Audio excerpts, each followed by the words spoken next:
G'day guys, Smash here, and in this video we're going to cover a general guide on Windwalker PvP for patch 5.4. I'm definitely not the best monk out there, but I have a solid amount of experience with this class, and with that I'd like to share some of my tips to help you gain an edge in PvP in general. We're going to cover in this video talents and glyphs, stat priority, gemming, and some pro tips. At any point in this video, if you wish to skip to a specific section, you may do so by clicking on the annotations above. Talents and glyphs. So first up, here is my talent build. Tiger's Lust still the best for tier 1, Chi Wave still providing the best overall healing for tier 2, Ascension still fantastic for energy regen and the extra Chi helps with combos in tier 3, Ring of Peace and Leg Sweep are both very situational. Generally Ring of Peace is better against casters and Leg Sweep is great against melee. But in saying that, there are some exceptions. For example, Ring of Peace is fantastic against DKs as it locks out everything for them, and Leg Sweep is especially good against a mage. It's very powerful to force them to blink with Leg Sweep and then follow up with a Fist of Fury for massive damage. The next tier is again very situational. For dueling against melee, I'd go for Healing Elixir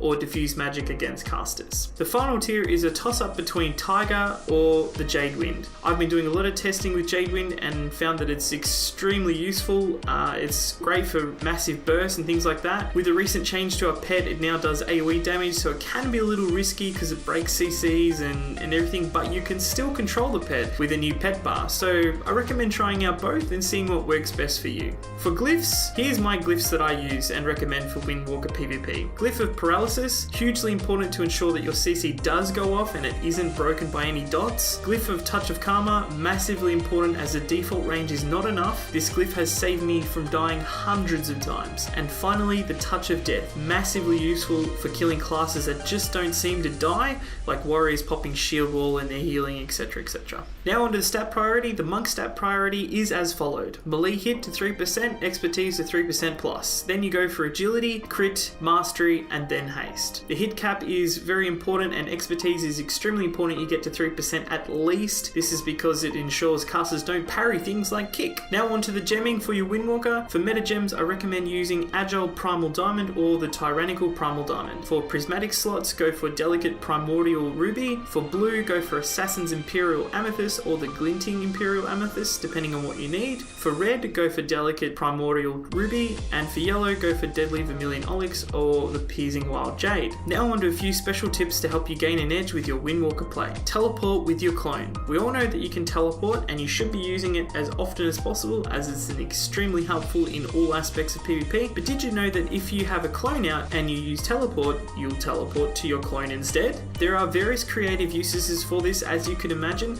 The best is gaining up to higher grounds or levels or switching to targets immediately. Get creative with this and you'll blow people's minds. Weapon enchants. A lot of monks ask what weapons they should use, Dancing Steel or Weapon Chain. The answer is double Dancing Steel all the way. They can both proc at the same time and provide massive burst opportunities which far outweigh the usefulness of a Weapon Chain. And finally, Windwalker healing. Windwalker monks have insanely powerful healing. I recommend getting in the habit of using Expel Harm if you are below 90% rather than Jab, and bind that heal sphere ability to ensure that you can heal on demand. Be mindful of your health and energy pool, and if you're in need of healing and you're getting kited and you have full energy, heal and heal hard. I hope all of these tips have helped you. If you have any questions, drop me a comment below. If you'd like to help me out, please do hit that subscribe button. It'll help me out a lot, and as always, thanks for watching.